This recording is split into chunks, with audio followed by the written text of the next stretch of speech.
जी, इस वीडियो में हम बात करेंगे वीनस ड्रेनेज की।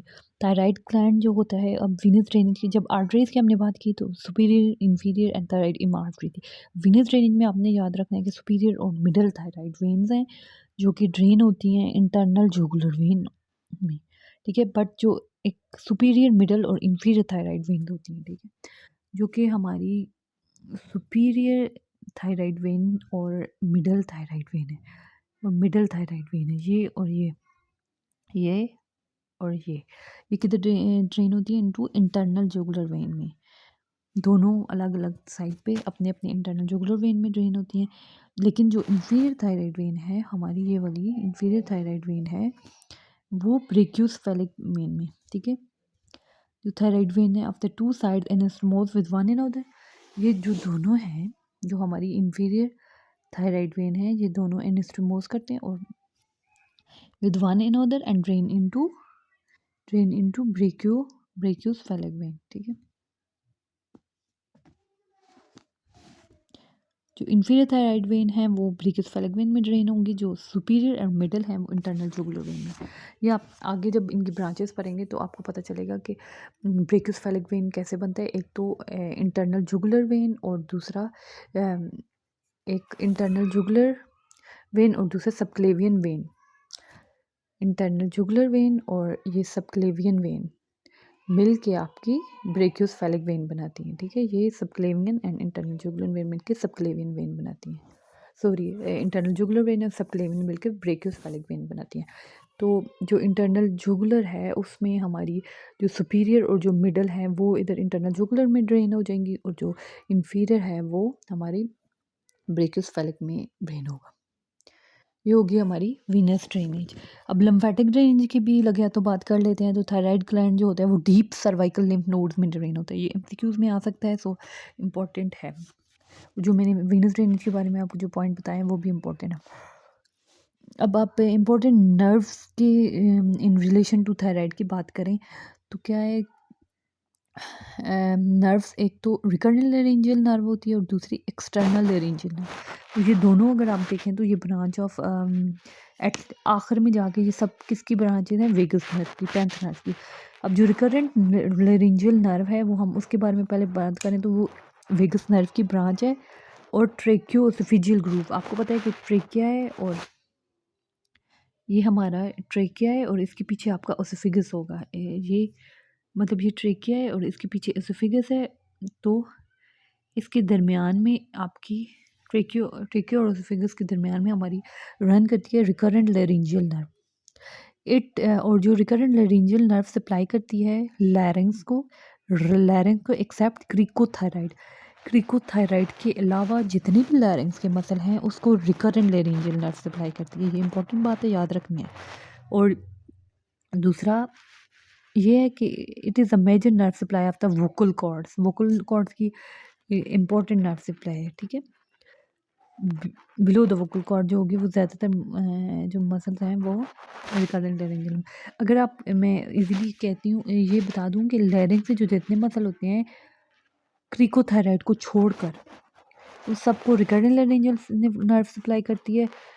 इसलिए हमें थायराइडेक्टमी में इसको देखना होता है कि ये नर्व डैमेज ना हो जाए।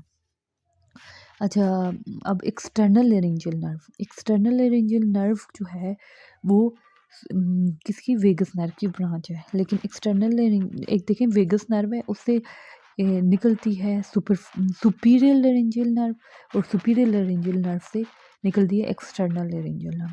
तो external laryngeal nerve superior laryngeal nerve की ब्रांच है और superior laryngeal nerve vagus nerve की इस तरह।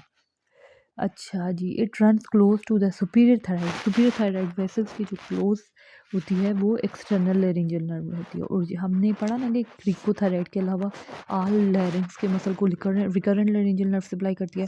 तो क्रिकोथायराइड को कौन सी नर्व सप्लाई करेगी? एक्सटर्नल लेरिंजियल नर्व, ठीक हो गया?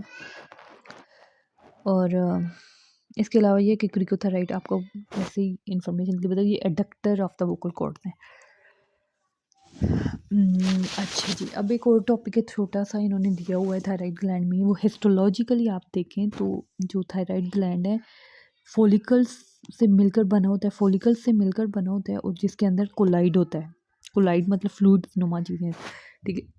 मतलब आप देखें तो थायराइड ग्लैंड अगर हिस्टोलॉजी इसकी देखें तो ये फ़र्ज़ करें ये फॉलिकल्स हैं, ठीक है, और इनके दरमियान ये जो फ्लूइड है इसको कोलाइड कहेंगे, ठीक हो गया। अब the follicles are spheroids lined by cuboidal epithelium, ठीक है, क्यूबाइडल एपिथेलियम से लाइंड होते हैं।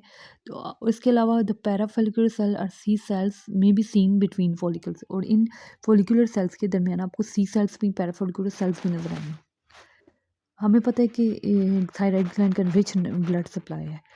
अब जो फोलिक जो फोलिकल्स के सेल्स होते हैं उनको हम जो क्यूबाइडल एपिथेलियम वाले होते हैं उनको थायरोसाइट्स सिंपली कहते हैं। साइट्स मतलब सेल, जो थायरोसाइट्स क्या करते हैं, सिक्रीट करते हैं T3 T4 मतलब थायरोइड आयोडीन और थायरोक्सिन T3 T4 सिक्रीट करते हैं ना। ये अब फिजियोलॉजी की थोड़ी बहुत बात कर रहे हैं। और जो हमारी T3 है, T3 ट्राई आइडोथायरोनिन जो है वो एक्टिव हार्मोन है, और जो थायरोक्सिन है T4 जो होता है, क्योंकि T3 एक्टिव हार्मोन है तो T4 is converted to T3 in the circulation. तो इसके अलावा जो है वो पैराफोलिकुलर सेल्स जो होते हैं, हमने सी सेल्स की बात की थी, क्योंकि फोलिकुलर सेल्स के दरमियान होते हैं जो पैराफोलिकुलर सेल्स हैं वो कैल्सिटोनिन, सी सेल्स हैं इसलिए इनको सी सेल्स कहते हैं क्योंकि ये कैल्सिटोनिन प्रोड्यूस करते हैं। और ये जो कैल्सिटोनिन है वो tumour marker for medullary carcinoma of the thyroid है। ये जो इन्होंने कुछ लिखा हुआ है टॉपिक में वो मैं सिर्फ रीड कर रही हूँ ताकि आपको जब आप पढ़ें तो आसानी हो। अब जो लास्ट टॉपिक है थायराइड ग्लैंड में वो है structure encountered from skin to thyroid gland during thyroidectomy आप करते हैं तो कौन कौन से स्ट्रक्चर आपके रास्ते में आएंगे। सबसे पहले आपको पता है स्किन आएगी थायराइड ग्लैंड के ऊपर, ठीक है, इधर हमारी स्किन होगी, सबसे पहले आपकी स्किन आएगी। स्किन के बाद आपने स्किन को हटाया तो नीचे ज़ाहिर है फैट्स होते हैं, फैट सेल्स सबक्यूटेनियस टिश्यू होते हैं। इसके अलावा आपको पता है कि प्लेटिज्मा जो होती है वो प्लेटिज्मा होगा, ठीक है। उसके बाद आप अगर आप इसको भी हटाएंगे तो स्किन सबक्यूटेनियस टिश्यू प्लेटिज्मा, उसके बाद फेशिया होता है ना, investing layer of the deep cervical fascia होगा, एंड देन मसल्स होंगे, स्ट्रैप मसल्स होंगे, थायरोहाइड, ओमोहाइड, स्टेनोहाइड एंड स्टेनोथायराइड, ये मसल्स होंगे, ठीक है। फिर उसके बाद आएगी हमारा थायराइड ग्लैंड। अब ये थायराइड ग्लैंड हो गया।